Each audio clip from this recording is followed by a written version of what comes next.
I have you, Curtis. Why would we use functions? What's the justification? What's the reason? Do we really need to? They're a little bit different. Um, so let's take a look at something here. What if we have we have four examples here where we are looking at different kinds of objects. Actually, we're looking at cities, a list of cities, a list of mathematicians around the world, a list historically, a list of rectangles, and then we're converting those. We're converting the mathematicians to nice display strings, getting their country, name and country, rectangles to perimeters. We're getting locations for cities, those kinds of things. We're doing the same without functions and with functions.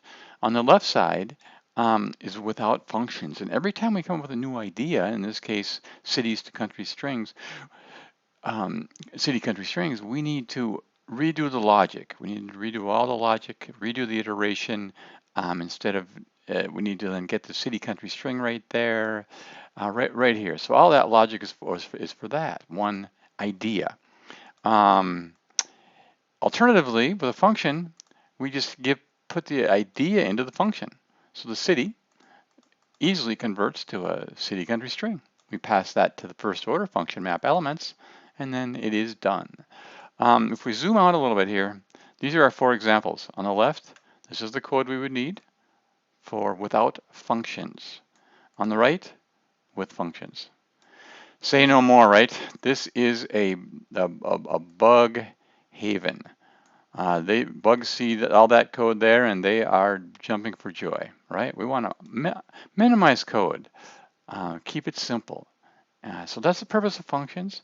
It's basically we're making things dynamic. If you think about it, we're passing little robots into our logic to make that logic dynamic.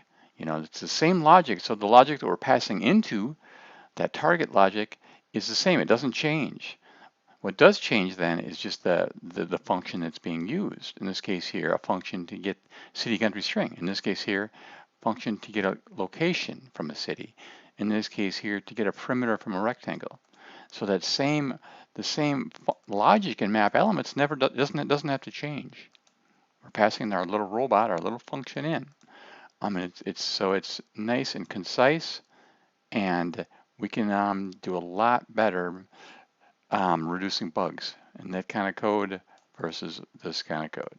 So I repeated myself a few times there, I know, but that's why functions. We'll talk to you soon.